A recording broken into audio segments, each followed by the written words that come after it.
Tahun pungut bayaran tanpa izin, operator parkir di Blok M Square, Jakarta Selatan disegel. Dalam satu hari, operator parkir di lokasi ini diduga meraup untung hingga 100 juta rupiah.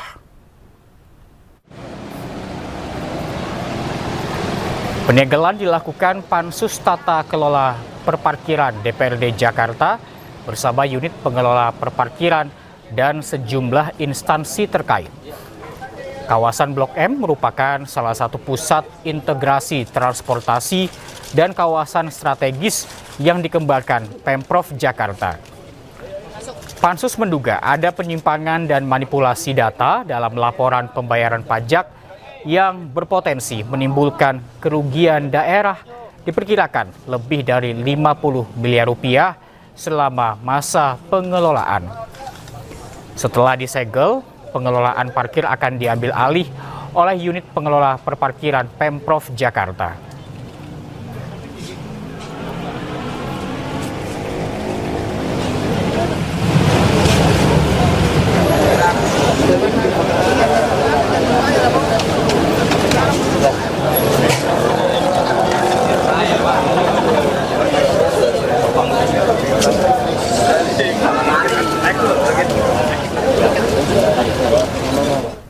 Dan untuk informasi terkini, kita telah terhubung dengan rekan Ismalia di kawasan Blok M Jakarta Selatan.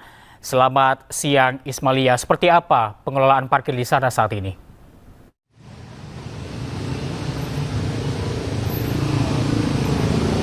Ya, selamat siang Reza dan juga pemirsa. Kalau ditanya seperti apa pengelolaan parkir yang sebelumnya disegel di Blok M Square, saat ini untuk parkir sudah kembali berjalan normal. Saya akan memperlihatkan kepada Reza dan juga pemirsa untuk palang pintu yang tadinya sempat disegel. Ini adalah palang pintu yang tadinya sempat disegel, ini sudah mulai dibuka sejak pagi tadi. Dan untuk saat ini para masyarakat sudah bisa melalui pintu ini dan sudah bisa kembali berjalan normal karena memang juga sudah diperbarui sistemnya seperti itu Reza. Dan juga ini tadi kami juga sempat berbicara dengan salah satu anggota Dinas Perhubungan. Untuk sementara waktu area parkir ini atau mesin parkir ini, operator parkir akan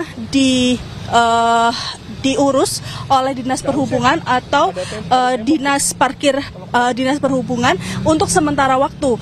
Nah, kenapa sementara waktu? Karena nantinya ini akan dilakukan lelang dan dalam lelang tersebut akan ada syarat-syarat nanti bisa diikuti oleh para pihak-pihak swasta yang ingin mengikuti atau ingin mengelola parkiran di lahan atau di Blok M Square ini. Nantinya akan ada spesifikasi atau syarat-syarat tertentu seperti sudah berapa banyak wilayah yang diurus seperti itu dan juga sudah berapa lama seperti itu. Jadi proses ini cukup ketat, proses lelang dan syarat-syaratnya juga cukup ketat. Dan saat ini bisa dilihat di layar televisi Anda, Reza dan juga pemirsa, ini mobil dan motor sudah bisa masuk dan juga ada petugas-petugas dari Dinas Perhubungan karena memang tadi pagi sudah dilakukan pembukaan penyegelan seperti itu dan sudah mulai kembali normal dan sudah bisa dilintasi dan juga nanti ini akan terus dipantau oleh Dinas Perhubungan supaya tidak terjadi parkir liar kembali. Dan memang kemarin sebelumnya sudah dilakukan penyegelan karena dari operator lama ini tidak memberikan laporan keuangan, mutasi rekening, dan juga laporan neraca yang diminta ini dinilai merugikan negara selama 3 tahun seperti itu Reza. Dan juga sebagai himbauan untuk sementara waktu karena ini memang masih dalam proses pembaruan sistem, untuk sementara waktu agar tidak terjadi hal yang serupa kembali seperti parkir liar, ini para masyarakat yang mau mengunjungi Blok M ini dihimbau untuk menggunakan transportasi umum sehingga nanti untuk para masyarakat tidak dimintai parkir liar oleh juru-juru parkir yang ada di sini. Kembali ke Anda Reza. Baik, terima kasih Ismalia Meida Sari atas laporan Anda. Selamat siang, selamat bertugas kembali. Dan pemirsa, aksi Ketua DPRD Kepulauan Riau, Iman Sutiawan, tak patut dicontoh. Wakil rakyat ini mengendarai motor gede tanpa helm dan juga tidak membawa SIM.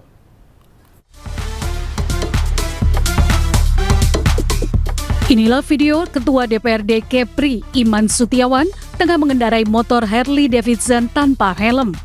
Motor senilai hampir 700 juta ini ia kendarai melintas jalan-jalan protokol dari wilayah Sekupang hingga Batam Center yang merupakan kawasan tertib lalu lintas. Dalam video berdurasi 31 detik ini langsung menjadi viral dan membuat warga melontarkan banyak kritikan. Sementara itu, Kasat Lantas Polresta Barelang, Kompol Afiddia Arif, mengaku pihaknya sudah memberikan sanksi tilang Iman yang sedang berkendara saat itu juga dihentikan polisi karena tidak menggunakan helm dan tidak memiliki SIM mengendarai motor besar atau SIM C2. Pos 908 itu tidak menggunakan helm. Kemudian diamankan oleh petugas yang melaksanakan pengaturan di situ. Pada saat kami berhentikan ya dari petugas kami, itu beliau tidak membawa SIM. Karena yang bersangkutan beliau tidak membawa SIM, makanya yang kami amankan adalah STNK-nya. Iman sendiri dikenakan denda sebesar Rp500.000 atas 2 pelanggaran tersebut. Dari Batam, Kepulauan Riau, Gusti Yenosa, iNews melaporkan. Pelaku pengadangan dan perusakan ambulans di Depok, Jawa Barat diamankan polisi. Pelaku mengaku tidak senang dengan suara sirene ambulans. Kalau kamu jemput jangan hidupkan itu, harus ada dulu orangnya, tahu aturan. Kau videoin aku kena sini aku orang sini ya. Pelaku pengadangan dan perusakan ambulans ditangkap polisi. Sebelumnya terjadi aksi pengadangan dan perusakan ambulans terjadi di kawasan Sukmajaya, Depok, Jawa Barat. Petugas ambulans menjelaskan saat itu pihaknya hendak menjemput pasien stroke dan menyalakan sirine kecil.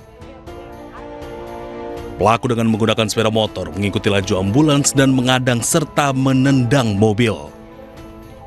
Adu mulut pun tak terhindarkan. Si pelaku ini, terduga pelaku ini udah mulai nih, kok ke tengah-tengah, udah mulai pergerakannya kurang inilah. Saya minta tim buat siap-siap pegang HP gitu, pegang HP buat videokan.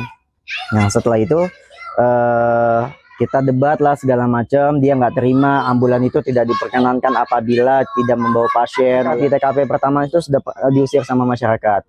Nah setelah diusir, dia kembali lagi, maju lagi, kemudian menghadang kayak motong jalan gitu. Mulai dari itu, dari nonjok-nonjok terus nendang-nendang mobil sampai mobil kita itu ada penyok ya. Namun saat ini pelaku sudah kami amankan di Polres Metro Depok dan saat ini masih dalam proses penyidikannya. Awal dari kejadian tersebut, pelaku tidak senang dengan suara sirine dari ambulan tersebut. Akibatnya, pasien mengalami keterlambatan penanganan selama 15 menit. Sementara ambulans mengalami penyok di bagian sisi kiri depan mobil. Dari Depok, Jawa Barat, Iyung Rizky, iNews melaporkan. Gak sempat baca? Dengerin aja. Klik icon text to speech, gak pakai ribet di okezone.com.